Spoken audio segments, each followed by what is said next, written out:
Hello, everyone, and welcome tonight. My name is Glenn Rawson. It is Wednesday night, August 27th, and I'm coming to you from Dublin, Ireland. Just to give you a little bit of a report, we toured Dublin and all the way down to London for the last 2 weeks, and we sent that group home 2 days ago. They're back in the States now, and we loved them. We had a wonderful time. They were about as perfect of a group as you can possibly imagine. No problems whatsoever that we couldn't handle. They were a lot of fun. Then we flew back up here to Dublin, and we picked up another group today, and we'll be going back down the same tour. Today, as you may have seen earlier on my short little broadcast, we were in Dublin, and we were downtown today at Trinity College Dublin and the Book of Kells. Now, tomorrow we'll be leaving and heading for Belfast, where we'll continue that same tour and wind up down in London in about, 11, 12 days, something like that from now. So I love this tour and I love this land because it's the land of my heritage. And it's always fun to bring people over here whose ancestry come from here, who have a real desire to see these countries and to love them the way we do. So that's where we are, and that's what's going on. Now, just by way of information, if you're interested, next August 2026, we will be back here again doing back-to-back tours of the British Isles by land. And if I had my preference, I would see the British Isles by land because you get to go right through the countryside. You get to see the little villages and the stone fences and the patchwork fields on the hills, and you get to see the artifacts inland and how the people really live on the interior. So I really love this land tour, and we'll be doing it back to back with Fun for Less in August of 2026. If you're interested in that tour and this next one I'm going to mention to you, I have never had the chance to do this tour, and I am so looking forward to it. In connection with America 250, Fun for Less has put together a tour that will visit all of the sites starting from Boston and going clear down to Jamestown. It's America 250 and the sites of the American founding. That tour will also be with Fun for Less, and that will be in September of 2026. Now catch this. If you'd like to go on either of those tours or any others that I would like to do with Fun for Less, then call Brittany at 801-619-1022. That's the Fun for Less number, 801-619-1022, and ask for Brittany. Now also, guys, the book 6 from Glenn Rawson Stories, the collection for this last year of the stories going out to all the VIPs and those who want copies of the book, that book is almost here. Keep an eye out on the website. That will be the book 6 collection, Glenn Rawson Stories, okay? Now, for tonight, this is a short fireside. It's not very long because I wasn't there Sunday. And frankly, Sunday, I just wasn't able to, which there was just no time to prepare. So I promised tonight I would do a short one. I have 3 brand new stories to tell you that I haven't shared before. And here's the first one. There have been those individuals in our history who either came from Scotland or were educated in Scotland and have accomplished great things on our behalf. One of those, a man virtually forgotten, is a man named Nathan Smith. Now, he grew up on a farm in Chester, Vermont, and for a time served in the Vermont militia, possibly even during the American Revolution. And then I guess you could say fate took an interesting turn because when he was 24 years old, Nathan Smith assisted a man named Josiah Goodhue to perform an operation. Literally, it was an amputation. and Nathan Smith was fascinated. It is said that he determined right then and there that he wanted to become a physician, a doctor. Now, in those days, you didn't go to medical school, you just apprenticed to a doctor. And for 3 years, he studied with Dr. Goodhue. Then he opened up his own practice as a circuit riding physician. Can you imagine? In Cornish, Vermont, a circuit riding physician. But I guess along the way, Nathan Smith realized he needed more education. So he enrolled at Harvard Medical School, where he obtained an MB, or a Bachelor of Medicine degree, in 1790. Now, he was one of the first graduates of Harvard Medical School. Around 1796, it would appear right at 1796, Nathan Smith realized he still wanted to learn more. So he left the United States and he went to Edinburgh, Scotland, where he studied medicine. Now, at that time, Edinburgh was considered the top English-speaking medical center in the world. Literally, and no pun intended, the cutting edge on medicine and surgery. Well, he didn't take a degree. He spent about a year attending classes, clinics, and learning. Edinburgh emphasized the very careful science of medicine, anatomy, clinical practice, and learning to be a doctor, both with the book and on hand. Well, literally what he did was absorb a whole new way of practicing medicine based on science. With that, he returned to the United States, and in 1797, he was granted permission to open up Dartmouth Medical School, where for many years, Nathan Smith was the only professor. He taught anatomy, surgery, chemistry, clinical medicine, pharmacology. He taught everything, and he drew no salary while he was doing it. Literally, he brought the Scottish Enlightenment and the cutting edge of medicine to the American frontier. Later on, Nathan Smith went on to establish medical colleges in Vermont, then in Yale, and lastly, Bowdoin in Maine in 1820. Dr. Nathan Smith was a medical pioneer and a brilliant man. As I mentioned, he got no salary for being a professor. Can you imagine this?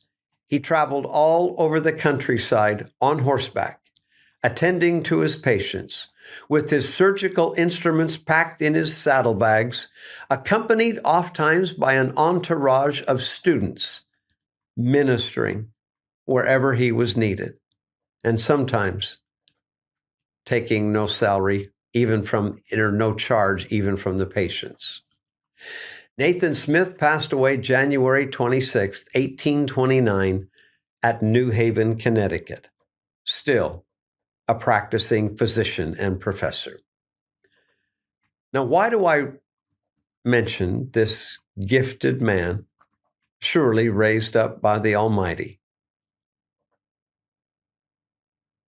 Yes, because he was a medical pioneer and a great scientist, but also because in the year 1812, it was he who used his genius and skill to save the diseased life and leg of a young boy named Joseph Smith Jr. An operation that the records reveal he performed without charge.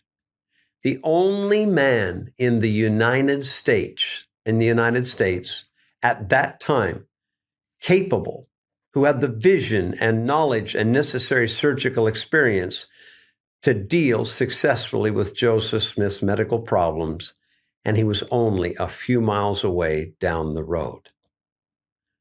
Dr. Nathan Smith and the hand of the Lord.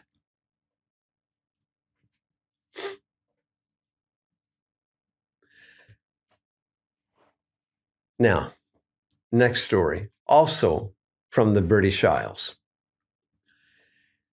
This story is pretty intense for some, so I hope it's not off-putting when I share this with you.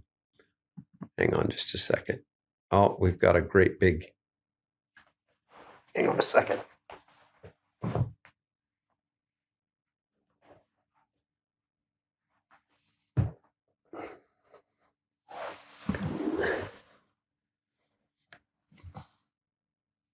Okay, I hope that works a little bit better now. I had a great big halo shining around me, and it looked kind of funny. Okay, here we go. All right. This is a pretty intense story. And some people might wonder if it's appropriate, but it took place here in England. In a few days, my group will be in Preston, England, where this event happened. The apartment where this happened still stands. I share this with you because of the principle that's taught at the very end. July 30th, 1837, Preston, England. Heber C. Kimball and his missionary companions were sleeping in their lodgings at Wilfrid Street when the following occurred. Heber relates, quote, Sunday, July 30th, about daybreak, Elder Isaac Russell, who had been appointed to preach on the obelisk in Preston Square that day, who slept with Elder Richards in Wilfrid Street, came up to the third story, where Elder Hyde and myself were sleeping, and called out, Brother Kimball, I want you should get up and pray for me that I may be delivered from the evil spirits that are tormenting me to such a degree that I feel I cannot live long unless I obtain relief. Now, Heber said, I had been sleeping on the back of the bed. I immediately arose, slipped off at the foot of the bed, and passed around to where he was. Elder Hyde threw his feet out and sat up on the bed, and we laid hands on him, I being mouth, and prayed that the Lord would have mercy on him, and rebuked the devil. While thus engaged, I was struck with great force by some invisible power and fell senseless on the floor. The first thing I recollected was being supported by Elders Hyde and Richards, who were praying for me. Elder Richards having followed Russell up to my room, Elders Hyde and Richards then assisted me to get on the bed, but my agony was so great I could not endure it. And I arose, bowed my knees, and prayed. I then arose and sat up on the bed when a vision was opened to our minds, and we could distinctly see the evil spirits who foamed and gnashed their teeth at us.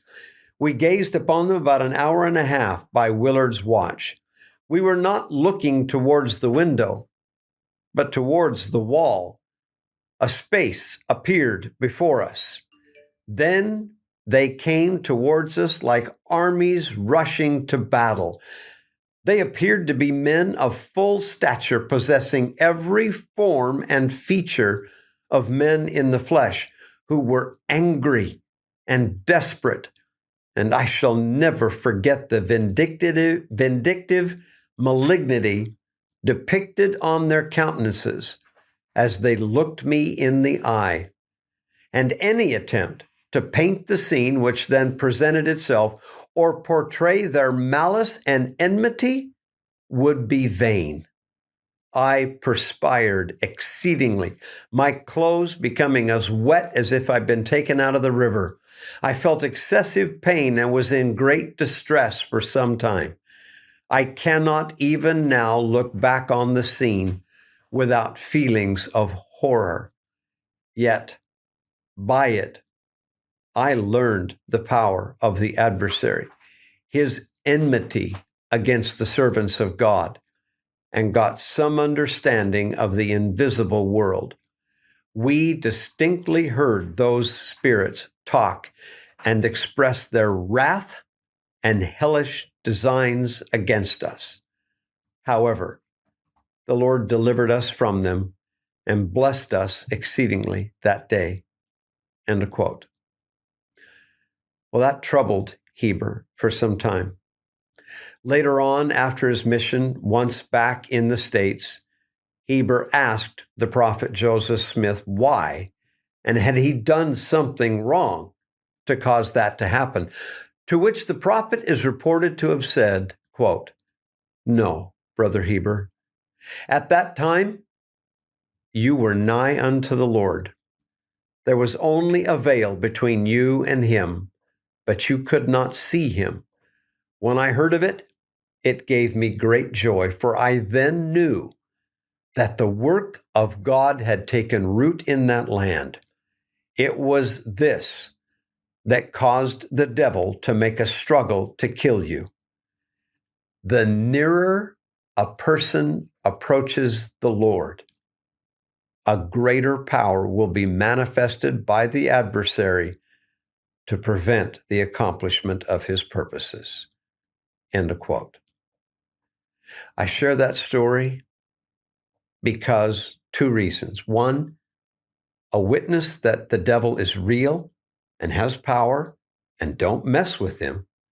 But two, the more you make an effort to do good and be good, the more the power of evil will be arrayed to stop you. Therefore, fight on. Don't give up.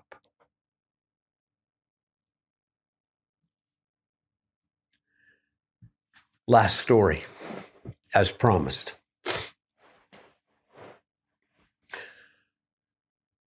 Again, on our tour, now we take you to Preston, where these events that I just told you about, where they happened.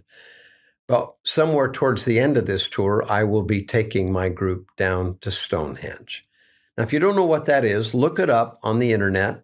But I'm sure most of you are familiar with the great standing stones of Stonehenge. This story comes to you in the spirit of Elijah. I've been to Stonehenge many times over the years. Each time I come, I walk all about the stones, listening to the audio guides and learning everything I can. I pay attention during the year if there's any articles or latest research that pops up about Stonehenge. In other words, I've tried to learn everything I can. And this is just a little bit of what I've learned. Most scholars believe that Stonehenge was built over a period of about 1,000 years, beginning more than 5,000 years ago. Now, it's not actually clear who built it. Some call them beaker people because of their pottery. Others believe they were Neolithic farmers that started it. Or somebody just said, oh, we'll just call them Stonehenge builders. But the bottom line, who built it? We don't know. No idea. Why was it built? Well, it appears that it was some kind of a temple or center of ritual and ceremony that also marked the seasons, sat up on a hilltop. Was it a place of divine connection? Well, in some way, it seems that. It demonstrates some remarkable engineering and craftsmanship in the way it was put together. Again, how was it built? Don't know. Some of those stones in Stonehenge came from more than 150 miles away. And some of those stones weigh in the tons. How did they transport them over such long distances by such primitive people? And not only that, why did they select those stones? It would appear none of them were dug out of the hills right there nearby. They were all transported from some distance for a specific reason. What is it? No idea. They're called barrows, prominent burial mounds. And I mean, they're prominent. Why are they there? Mounds all around Stonehenge for all directions. Why are they there? I don't know. Who's buried there? Don't know that either. It is said that some of those stones, the blue stones, ring like a bell when you strike them. Could it be that Stonehenge was some kind of musical instrument? Don't know. There's an avenue that runs straight and narrow from the river across the rolling hills right up to Stonehenge. Why? Don't know. Scientists believe that Stonehenge was totally abandoned sometime around 800 BC, but no one knows why. So, in summary, then, this is what we know. Stonehenge was something meaningful and beautiful and perhaps even sacred in its day. But all that is left standing now is standing stone and endless questions. Why is that? Because nobody in the history of Stonehenge left a record, a diary, a journal, a history, or anything to reveal what had to have been a fascinating story. Dear friends, the last time I visited there, just a week or so ago, I stood and I stared at those magnificent stones when it suddenly struck me that when the ages have passed, those who have left no record or history of their lives will be just like Stonehenge, standing stones in a graveyard, begging endless questions. You might not think so, but I promise you, as the generations pass, your children, grandchildren, etc., are going to want to know everything about you. Leave them a record. Don't let them wonder and look at just a single standing stone in a cemetery. Dear friends, good night. God bless. And see you on Sunday in Edinburgh.